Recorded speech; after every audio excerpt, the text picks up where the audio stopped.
Oui, shalom, shalom. On va prendre Romains 7, 18. On va lire jusqu'à 19 et vous pouvez lire jusqu'à 25. Ce qui est bon, je le sais, n'habite pas en moi. C'est-à-dire, dans ma chair, j'ai la volonté, mais non le pouvoir de faire le bien. Car je ne fais pas le bien que je veux, et je fais le mal que je ne veux pas. On va prendre le psaume 119. Le psaume 119, je vais lire le 66. Moi, je vais lire jusqu'à 69. Mais vous pouvez lire jusqu'à vers 94. Et 94, excusez-moi. Enseigne-moi le bon sens et l'intelligence, car je crois à tes commandements. Avant d'avoir été humilié, je m'égarais. Maintenant, j'observe ta parole. Tu es bon et bienfaisant. Enseigne-moi tes statuts. Des orgueilleux imaginent contre moi des faussetés. Moi, je garde de tout mon cœur tes ordonnances. Voilà. Continuons, on va prendre Luc 12, 54. Je vais lire jusqu'à 58. Il dit encore aux foules, quand vous voyez un nuage se lever à l'Occident, vous dites aussitôt, la pluie vient, et il arrive ainsi. Et quand vous voyez souffler le vent du midi, vous dites, il fera chaud, et cela arrive. Hypocrite, vous savez discerner l'aspect de la terre et du ciel. Comment ne discernez-vous pas ce temps? Et pourquoi ne discernez-vous pas de vous-même ce qui est juste? Lorsque tu vas avec ton adversaire devant le magistrat, tâche en chemin de te dégager de lui, de peur qu'il ne te traîne devant le juge, que le juge ne te livre à l'officier de justice et de celui-ci ne te mette en prison. Voilà. Mon petit message d'aujourd'hui, c'est qui donc peut me délivrer de ce corps, de mon corps qui est malade, de mon corps qui est vraiment foutu. Je n'arrive pas à avancer, je n'arrive pas à mettre mes choses en place. Je ne sais pas discerner, je ne sais pas voir qui peut m'aider de ce côté-là. Mon corps, je suis là, hein, je sais pas quoi faire. Jésus, Dieu est là, c'est vraiment notre enseignant, c'est vraiment il est vraiment notre Dieu. Il nous enseigne, il nous montre vraiment le chemin. Il nous montre que des choses merveilleuses qu'on peut faire. Si on est bloqué quelque part, il y a la Bible qui est là, nous enseigne. On prend notre Bible, on lit notre Bible, il y a vraiment des enseignements merveilleux qui peuvent vraiment nous montrer que Jésus est notre Sauveur. C'est lui notre Dieu. C'est lui qui est toujours là pour nous. Parce que on ne peut que lui faire confiance. On ne peut que lui faire confiance pour nous aider. Ah oui, ma vie est bloquée. Je suis là, je tourne en rond. Mon corps là, il est bloqué. Vraiment, Seigneur, aide-moi. Seigneur, sauve-moi. J'ai besoin vraiment de toi. J'ai besoin vraiment de toi. J'ai besoin de toi, Seigneur. Tu es bon pour moi. Parce que je ne sais pas faire des choses. Ma vie, mes enfants, ils sont là. Je suis déprimé. Pourquoi je n'appelle pas le Seigneur? J'attends là. Je fais un mois, j'ai des problèmes avec ma soeur, j'ai des problèmes avec mon frère. Je leur parle pas, je les appelle pas. On s'est disputé, je reste 1 semaine, 2 semaines. Comme ça, il faut que je les appelle parce que moi, je suis un enfant du Seigneur. Je crains le Seigneur, j'ai peur du Seigneur. Je ne peux pas faire ces choses-là. Je ne peux pas faire ces choses-là. Je ne peux que parler. J'ai puni mes enfants. Oui, je leur montre que ça, c'est pas bon. Je ne peux que leur montrer le bon chemin. Je peux que leur guider dans la prière. On prie ensemble, on reste ensemble pour vraiment que ça marche dans nos vies parce que on a le Seigneur. On va montrer vraiment qu'on est les enfants du Seigneur. On est vraiment fort dans le Seigneur. On est vraiment, même mon couple me va mal. Je reste bloqué dans le Seigneur. Je reste vraiment en priant sincèrement. Restons dans ma chambre, je prie. Je ne veux pas confier ma vie. Je ne peux pas confier ma vie aux gens dans la rue. Ah oui, ça va mal dans mon couple. Oui, mes enfants, ils sont là. Ils font pas bien les études. Je ne fais que parler. Non, je le confie au Seigneur. Je le confie au Seigneur.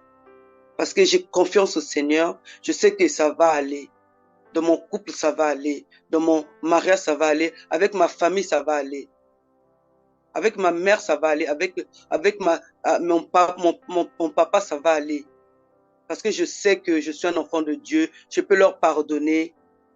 On ne peut pas se disputer parce que c'est pas bien. Parce que quand on se dispute, quand on se parle pas, le diable, il adore ça. Le diable adore ça. Et lui, il va vraiment être content qu'on se parle pas. On est des ennemis. On reste longtemps, on reste 2 semaines, 3 semaines, 1 mois sans se parler. C'est pas bon.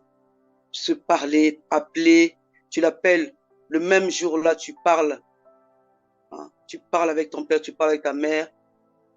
N'attends pas, parce que tu es vraiment, et tu remercies vraiment le Seigneur. Oh Seigneur, papa, j'ai eu des disputes avec ma mère, avec mon père.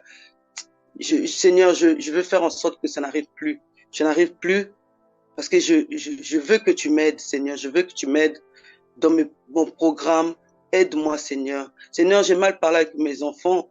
Comment je dois être? Comment vraiment, papa? Mes enfants, ils font des bêtises. Les enfants, ils font ça. Mais j'ai envie vraiment, Seigneur, que tu m'aides dans ta prière. Et il faut avoir la foi. Le Seigneur va t'aider. Et le Seigneur vraiment sera avec toi pour te conduire. Parce qu'on a une vie. Le Seigneur t'a pas donné ces enfants-là pour rien. Le Seigneur t'a pas donné une vie pour rien. Tu as une vie de rêve.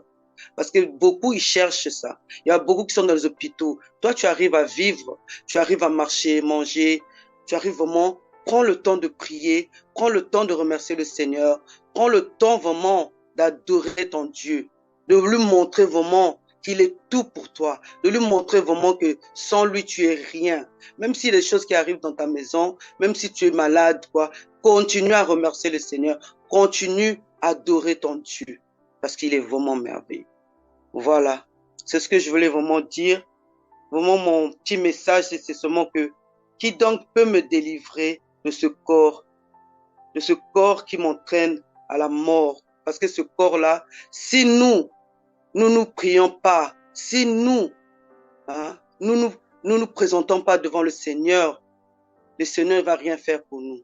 Au contraire, c'est à nous vraiment de venir vers lui, de montrer que le Seigneur, j'ai vraiment besoin de toi. Seigneur, ma vie est faite dans tes mains. Seigneur, c'est toi qui peut m'engager, c'est toi qui peux me faire avancer. Dans ma vie, les enfants, je ne compte que sur toi. Je ne connais personne d'autre.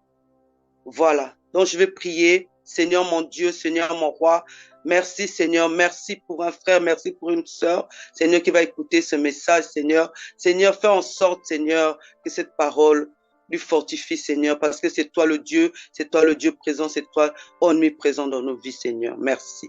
Voilà, je laisse la parole. Amen, amen. Gloire à Dieu. Merci pour ce message qui nous fait du bien. Gloire à Dieu. Je vais aussi partager. Donc, nous allons prendre Éphésiens 5, verset 18. Donc, je vais lire que Jésus-Christ sanctifie sa parole. Ne vous enivrez pas de vin, c'est de la débauche. Soyez, au contraire, remplis de l'esprit. Ici, nous voyons simplement que le Seigneur, qui est plein d'amour, qui nous aime, qui ne cesse de nous former, qui veut absolument que nous puissions arriver à la dimension ou à manifester la dimension ou à atteindre la dimension de Jésus-Christ, nous fait comprendre, nous enseigne, nous exhorte à rechercher la plénitude de l'esprit. Il veut absolument que nous puissions nous débarrasser de tout ce qui nous alourdisse, tout ce qui bloque notre épanouissement spirituel, tout ce qui nous bloque de manière à manifester la plénitude du Saint-Esprit dans notre vie. Pourquoi c'est si important? Tout simplement parce que un chrétien ou une chrétienne est conduit par le Saint-Esprit. Voilà, voyez-vous, est orienté par le Saint-Esprit, est inspiré par le Saint-Esprit. Or, pour entendre la voix du Saint-Esprit, pour se laisser balloter par le Saint-Esprit, il est important que nous nous dépouillions de la débauche. La débauche, ça peut être beaucoup de choses. Ça peut être la haine, la colère, ça peut être les mensonges, ça peut être les calomnies, ça peut être le fait de bouder à mes parents, ça peut être le fait de ne pas respecter mon père, de ne pas respecter ma mère, de ne pas respecter mes voisins. La débauche, ça peut être aussi l'impudicité, ça peut être l'adultère, ça peut être la convoitise, ça peut être la séduction. La débauche, ça touche beaucoup de choses. Nous nous retrouvons. Voilà, le Seigneur nous fait comprendre qu'il est important, qu'il est absolument important pour un chrétien ou une chrétienne d'être puissamment imbibé de l'amour, rempli du Saint-Esprit, rempli du Saint-Esprit. Parce que le Saint-Esprit, lui seul, connaît notre cœur, nos pensées, notre être, et lui seul intercède avec nous pour que le Seigneur corrige, transforme, restaure nos vies. S'ils sont malades, que la guérison s'attache à notre corps, âme et esprit. Si nous sommes abattus à terre, il intercède pour nous de manière à ce que la joie, la paix règne au sein de nos vies. Lisons aussi Acte 1, verset 8. Je vais lire. Mais vous recevez une puissance, le Saint-Esprit survenant sur vous, et vous serez mes témoins à Jérusalem, dans toute la Judée, dans la Samarie et jusqu'aux extrémités de la terre. Voyez-vous, ça c'est encore le maître qui nous fait comprendre qu'il est important d'être rempli du Saint-Esprit.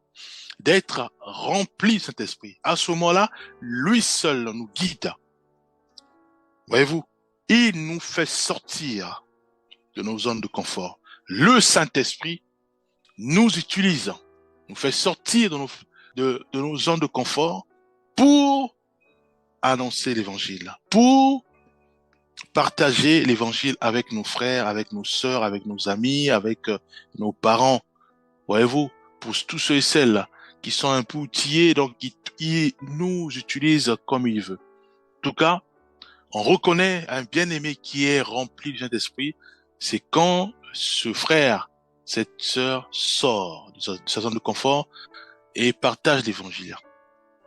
Voilà, c'est pour ça qu'il est important que nous puissions être remplis du Saint-Esprit, de manière à ce que le Saint-Esprit lui seul puisse nous conduire, nous orienter pour nous imprégner de l'évangile de Christ, mettre cela en pratique et ensuite transmettre l'évangile à nos proches, à nos parents, à nos frères, à nos sœurs, à nos voisins, etc. Voilà, prenons un autre verset, nous allons prendre Acte 5, verset 14 à 16. Je vais lire le nombre de ceux qui croyaient au Seigneur, hommes et femmes, s'augmentait de plus en plus, en sorte qu'on apportait les malades dans les rues et qu'on les plaçait sur les lits et les couchettes, afin que, lorsque Pierre passerait, son nombre au moins couvrit quelques-uns d'eux, la multitude accourait aussi des villes voisines à Jérusalem, emmenant des malades et des gens tourmentés par des esprits impurs. Et tous étaient guéris. Voyons-nous le fruit de tous ceux et celles qui croient en Jésus-Christ, de tous ceux et celles qui font de la plénitude du Saint-Esprit leur sujet de prière, leur sujet de joie. Voyons-nous, le Maître, le Seigneur Jésus-Christ, nous appelle à nous dépouiller de la débauche, à nous dépouiller de tout ce qui freine la plénitude du Saint-Esprit dans notre vie. Puisque la parole de Dieu dit, n'attristez pas le Saint-Esprit, et un peu plus loin on dit, n'éteignez pas le Saint-Esprit. Le Seigneur veut absolument que nous puissions laisser le Saint-Esprit s'exprimer dans notre vie. Le Saint-Esprit s'exprimer puissamment dans notre vie, mes bien-aimés. Ici, nous voyons le cas d'un bien-aimé qui a compris le Maître, qui a compris son Maître, qui a compris Jésus-Christ. Il s'est imbibé de ce désir, de ce zèle, d'être pleinement rempli du Saint-Esprit et de laisser pleinement le Saint-Esprit utiliser son corps, utiliser ses membres, utiliser sa vie, mes bien-aimés. Et nous voyons les résultats. Nous voyons les résultats. Jésus-Christ est glorifié, puisqu'il y a des malades qui sont guéris. Ceux et celles qui sont tourmentés par des esprits impurs sont totalement guéris, restaurés, libérés, délivrés. Voyons-nous. Mais la clé, c'est quoi? La clé, c'est le Saint-Esprit. Voyons-nous. La clé, c'est le Saint-Esprit, bien-aimé. Nous devons absolument réaliser que le Maître, Jésus-Christ, voulait absolument que ses disciples puissent rechercher la plénitude du Saint-Esprit. Parce que sans le Saint-Esprit, mes bien-aimés, il n'y a pas des miracles, il n'y a pas des guérisons, il n'y a pas tout ce qui est restauration, la paix et autres. C'est pour cela un chrétien, une chrétienne fait de la plénitude du Saint-Esprit son sujet de prière. Voyons-nous, ses désirs, mes bien-aimés. Prenons un verset. Prenons Jean 14, verset 16 à 17. Et moi, je prierai le Père. Voyons-nous. Là, on voit Jésus-Christ en train de parler en disant que, donc, il va juste à prier aussi le Père. Parce que c'est tellement que c'est important, bien aimé. Il dit, moi, je prierai le Père et il vous donnera un autre consolateur afin qu'il demeure éternellement avec vous l'esprit de vérité que le monde ne peut recevoir parce qu'il ne le voit point et ne le connaît point. Mais vous le connaissez car il demeure avec vous et il sera en vous. Mes bien-aimés, il est important et absolument important que nous puissions rechercher à être imprégnés puissamment du Saint-Esprit de manière à ce que le Saint-Esprit s'exprime en nous véritablement. D'autres diront, mais on a déjà le Saint-Esprit. Mais nous laissons pas le Saint-Esprit s'exprimer puissamment en nous, mes bien-aimés. Est-ce que nous entendons sa voix? Est-ce que nous entendons sa voix? Est-ce que nous laissons le Saint-Esprit s'exprimer puissamment dans notre vie en utilisant nos corps, en utilisant nos 5 sens? Est-ce que nous laissons le Saint-Esprit s'exprimer en nous? C'est ça la question, bien-aimés. Donc, nous devons rechercher la plénitude du Saint-Esprit dans la prière, que le Saint-Esprit s'exprime puissamment dans nos vies, qu'il puisse être à l'aise, puisse travailler pleinement en utilisant puissamment nos vies, mes bien-aimés. Nous avons vu le cas de Pierre. ou même les malades. Après, un peu plus tard, on verra aussi le cas de Paul, où c'était maintenant les mouchoirs.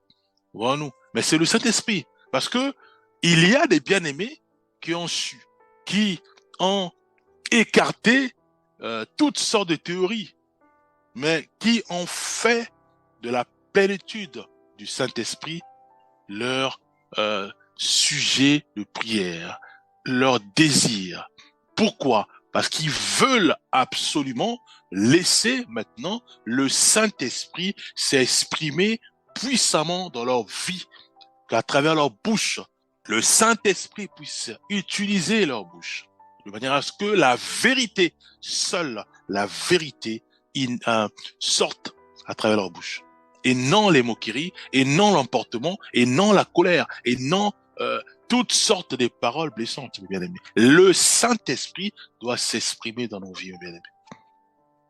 À travers nos mains, on touche, on aide. À travers nos pensées, le Saint-Esprit doit s'exprimer à travers nos pensées, à travers notre cœur. Le Saint-Esprit, qui est amour, doit s'exprimer puissamment à travers nos pensées, à travers nos cœurs, mes bien-aimés. Voilà, nous. Parce que si c'est pas le Saint-Esprit qui s'exprime en nous, nous voyons un peu le parabole ou du Samaritain. Voilà, nous. Il y a certains qui se disent, voilà, on a le Saint-Esprit, mais ils laissent pas le Saint-Esprit s'exprimer en eux. D'où il y a eu cette parabole que le maître donnait au bon Samaritain, par rapport au bon Samaritain. Bon, nous devons prier pour que Dieu nous aide à manifester l'amour, à manifester le caractère de Christ, à laisser le Saint-Esprit s'exprimer en nous, bien-aimés. À ce moment-là, il n'y aura même plus de guerre, il n'y aura plus de disputes, puisque la parole qui sortira dans nos bouches, mais c'est pour rassembler, c'est pour bénir, c'est pour relever, c'est pour fortifier, bien-aimés. Nos oreilles n'entendront que les paroles de la vérité. Nous allons aussi prier, Père, nous remettons entre ta main nos vies. Fais grâce, Père. Fais grâce de laisser le Saint-Esprit s'exprimer en nous, Père. Nous voulons absolument, Éternel des armées, être puissamment façonnés par ton Esprit Saint. Nous voulons l'entendre nuit et jour. Nous voulons le laisser nous conduire. Nous voulons le laisser nous guider. Nous voulons le laisser nous orienter. Père, agis puissamment dans nos cœurs. Fais-nous grâce de l'entendre au quotidien, nuit et jour, et de obéir à cette directive. Au nom puissant de Jésus-Christ, nous avons ainsi prié. Amen.